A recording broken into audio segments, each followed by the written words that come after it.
Welcome to our next module, structuring. So why is structuring important? Structuring helps us get from a vision to, where we're going. So our values may be one of having fun. So we may want to have fun while we're going there. We want to get there the quickest way possible, the easiest, not always, but sometimes we want to get there the funnest way possible. So this depends on our values and our vision, but we definitely want to get there, so if the terrain is messy, we might need to fly over it, as an example. So I like to use the metaphor of the energetic superhighway. We're moving into high fast energy where we're unleashed, we've reached our full potential, we're not constrained, we're working out of freedom of choice and creativity versus obligation and constraint and waiting on someone to tell us what to do. So in order to do that, we need a structure to support that. And this is part of the new paradigm, whole living systems. They flow and they're not blocked. If you block a major flow in a whole system, it dies. So how do we have a system where we're not running into each other? How do we have that agreement field that when we're come close to each other, if it's not aligning, we automatically use natural law of electromagnetic law of magnetism to go around. So our processes support, oh, it's not working, we slow down, oh, okay, then we go another direction. And so this is all has to do with the structuring, really. So organizational structure is a part of this. And then we'll be covering economies, because that has to do with the structuring. And I'll give you an example economy. So, all right, well, let's jump right into it. We are a decentralized, distributed structure.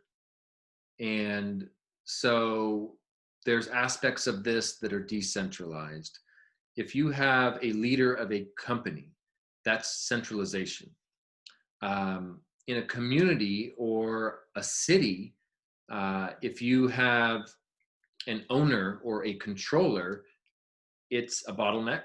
And the energy upon walking into a village, for example, where there's an owner or controller and everyone's scared of him and they're waiting, he's up in his house on the hill, and it's going to be kind of like creepy.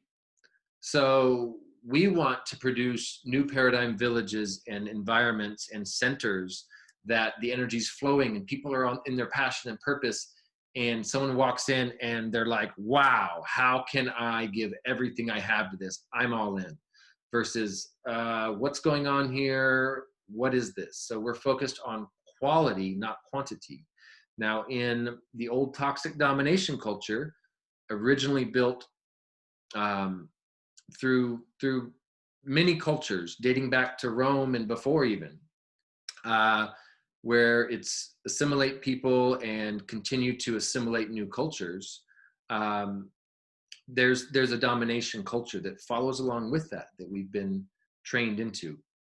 And so this is not just structuring leads us to a new culture. So this is a structure, decentralized. Imagine a bunch of leaders in different companies, old paradigm, and they come together in a consortium. So a consortium is much like if we all individually have electric vehicles we produce, we could come together in a consortium as individual leaders of groups and create a new playground, a new participatory commons, a new area that we all can work from and share. So the profits would be designed however we do that. And I'll show you the example of what we are using within the Green Earth Vision and Gaia field. So I will show you that to start.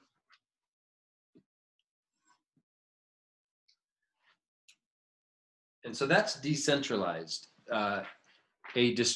Distributed is much like the body. It distributes everything evenly. Nothing takes more than it needs. So that's the difference between decentralized and distributed. We have a distributed system. So the consortium piece, when people are entering, is decentralized. They get to decide, companies, organizations, individuals with companies and organizations or projects get to decide as they enter our field through plan match. They get to decide what they're bringing into the participatory commons and what they're leaving out. So imagine, if you will, a village. Okay, and so here is the village. This is, can you see that? I think, let's use the black marker. This is the common area, okay? This is maybe, it's a big building and some other buildings.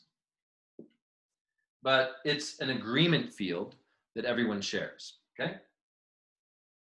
Now, maybe out here is another agreement field in the back of the property. And these lines don't have to be perfect. And maybe these are little houses that people stay in, cabinas, whatever. Now, maybe there's trails to some of them, okay? Now, these are individual agreement fields. Inside the house, we have our own agreement field. Our agreement field could be take your shoes off. It could be leave the place better than you found it. They could mimic a lot of these. We're going to understand what space agreements are as we live in these environments. But until then, we won't understand that. And we can help design that for communities. So these are individual agreement fields. And it will be very clear. And you will notice that when you get into the agreements section, which is a little further along, you'll learn about agreement fields. But this is all collective agreement fields. Nobody would put their house right in the middle of the main building and say, I'm doing what I want here.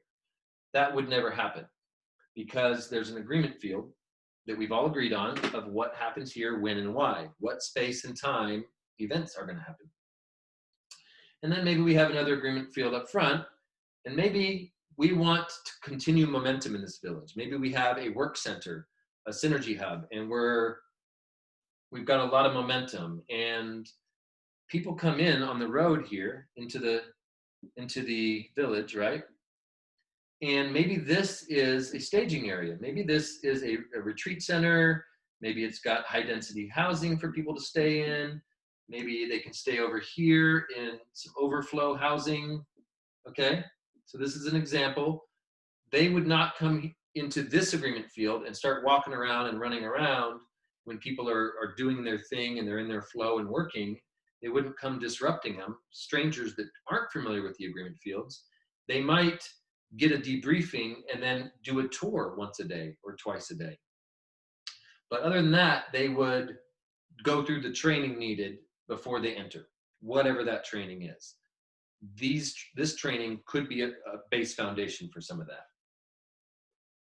All right, so this can all be, even though these are separate agreement fields, people might want to go back and forth. They might want to go to the high density housing. So the old ownership model of separation, you have to do this, you have to do that, is out the window. When we start sharing, we get all the advantages, legal advantages. We get the energetic advantages. If there's 10 bananas left, we share them. It doesn't go to the owner. If someone now here's the thing, if someone's bringing in, let's say they live up here, they get to decide if they bring in $1 million a month. That's their salary, okay? And this is all co-owned or co-stewarded by the collective. They're bringing in $1 million a month for themselves. Now, as they come in, or anytime during this process, they can put their project or business or expertise or time into the participatory commons. It's entering the consortium field. You're taking the blueprint of what you do and the rights and ownership, and you're letting it go, and basically letting being a conduit for $1 million a month to come into. Maybe you train 4 different people. Now you have 4 million a month, but instead of 4 people making $1 million each and extracting from the center, this center grows and everyone gets a water park and a gym.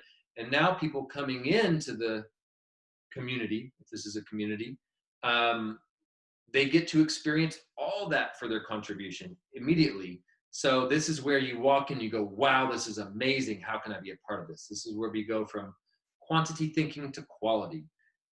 And quality actually can be quantity too. So as you see, it's investing a little now as it grows. It's a closed loop system because we have a new economy, and that will be explained next.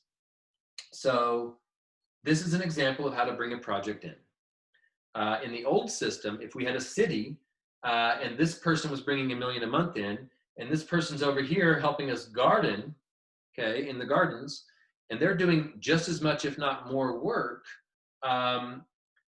this person eventually is going to, in the old system, is going to go build a garden for cheaper, hire people, and now they control the food supply.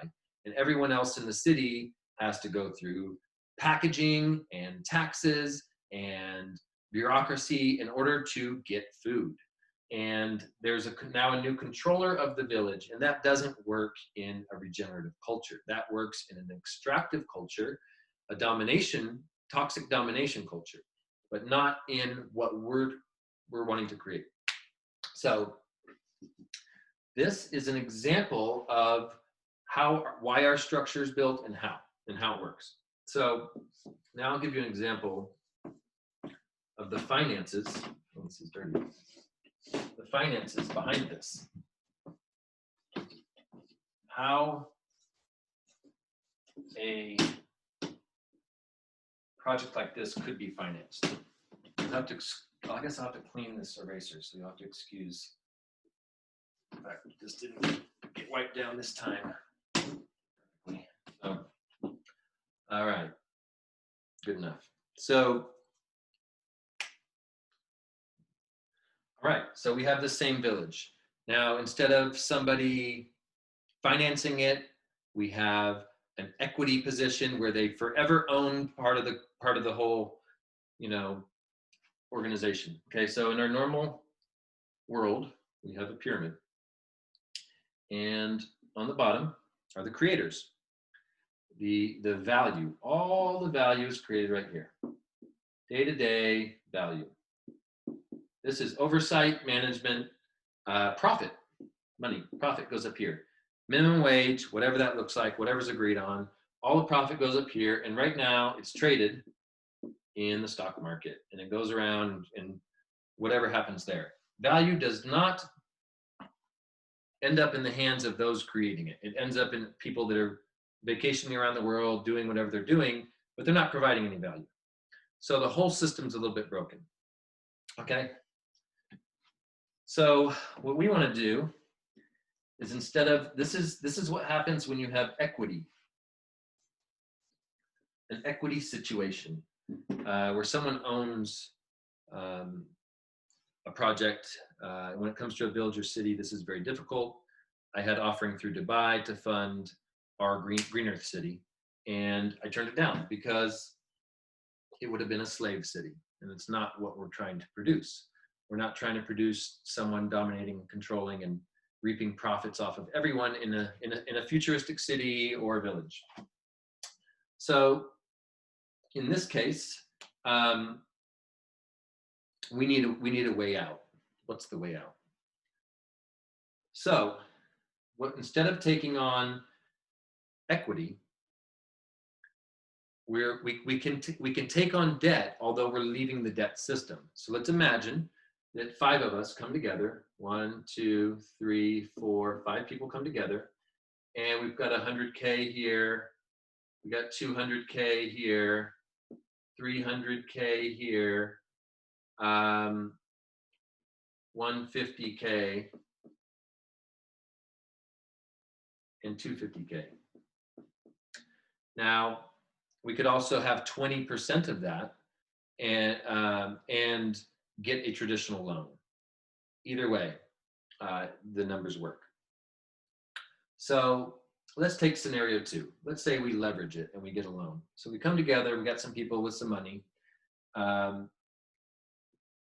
this is $1 million that they need for this project to build this village that we showed earlier. They can either raise it themselves and have no debt and just move forward and they have no worries ever of anything happening, or they can leverage it. Let's say that they have 20% of that. So this is 30K. Basically, all in all, it's 200K. Okay, so they have 200K together. And they get a loan at 6%.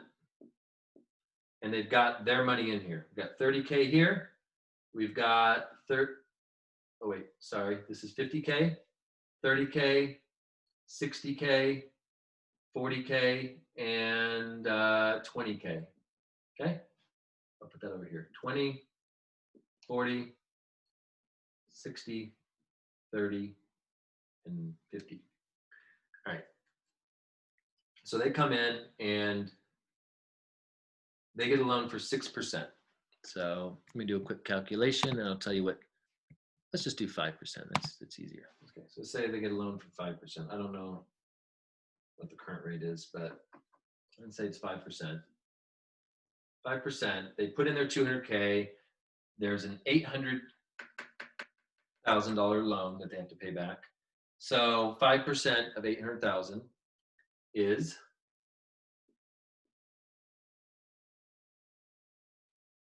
$40K a year.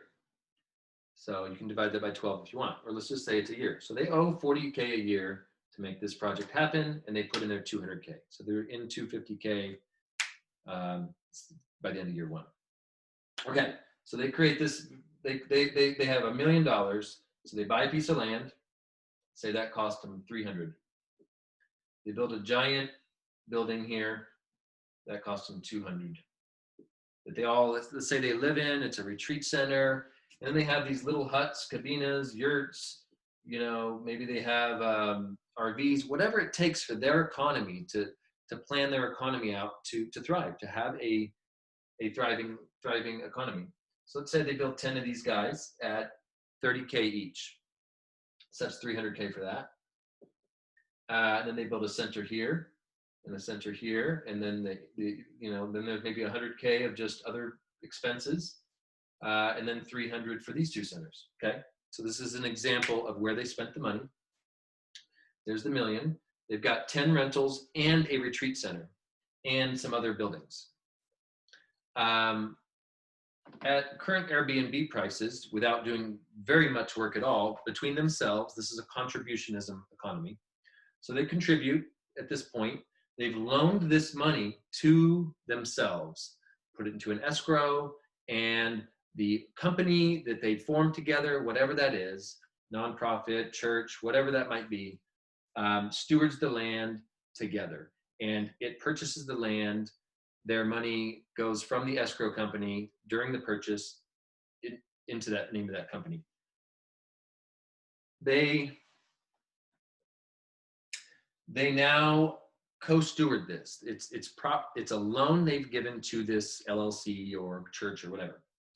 They've loaned it and they're stewarding it. So this doesn't mean they own it. They are stewards. They're on the land under their agreement fields that we will help you create. So they have an agreement field, very clear. What happens if you don't complete it? What if you do? It's not an ownership model. They're going to get paid back their money. It's contribution. There could be someone that came in with no money. There could be 2 people or 3 that come in with no money that are just contributors, and that's fine, as long as it really makes no difference, to be honest with you. So we need to pay back 40 a year here. So we have 10 rentals. Right now, Airbnb in most cases is like 200 a night. So if you have 10 of them and they fill up 3 nights a week each, and this is with your core group of 5 to 7 people running this, you should have no problem filling this place up, probably more than part of that time. We're not including retreats. We're not including anything else you're doing to build your economy. We're not including, maybe you repair boats, or maybe you do stock market. Like I said, when someone comes in with $1 million a month, maybe that becomes part of your economy building. But to start, just so you know you're secure, you've got 10 rentals, Airbnb. They go for $200 a night each, times 10 of them at 3 nights a week. Let's just you always want to plan less for your business plan. The worst case scenario, it's going to cost more and you're going to get less rent. So just in case. So you've got 10 places, times 200 a night is 2,000 a night, 3 nights a week is 6,000 a week times 52. So 52 times 6,000.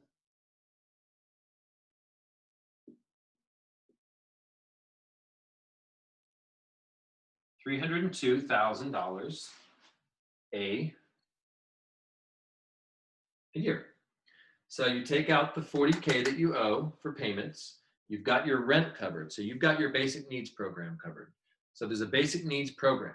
This is how a contribution economy works. Now we have a website for this, that once you are registered and your project is officially clear and we understand what you're doing, we can bring you into our contribution economy.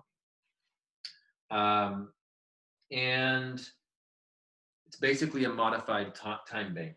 So, but it's different. So you've got 300,000 coming in minus 40, you've got 260,000 extra dollars.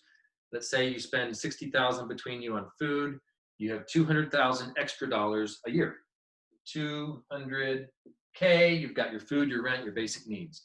Now you can take that 200K, that's from doing nothing. That's just renting out Airbnbs. That's not including the retreat center or whatever else you can do.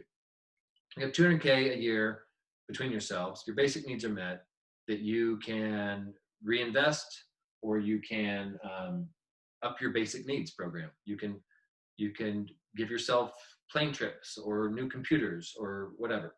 So that's how the economy works as a basic. And then part of that 200K might also go towards paying back people. Remember, this is on a loan, this scenario. So we owe 36, we owe 80, we owe 200K. So we could just pay everyone off the first year and then second year deal with the rest. But I would say half, people get half of what they put in back. Next year they get the other half, and it's debt free from then on. And whoever wants to participate, participates. If you want to leave, you want to start another, you want to get a loan, anything you want to do, you can do. Now, if we have multiple centers, of course, and it's more about the agreement field and ownership, now we can pop back and forth with ease. We can create projects together, and we have a whole new society. All right, thank you. And we look forward to seeing you in the decisions module.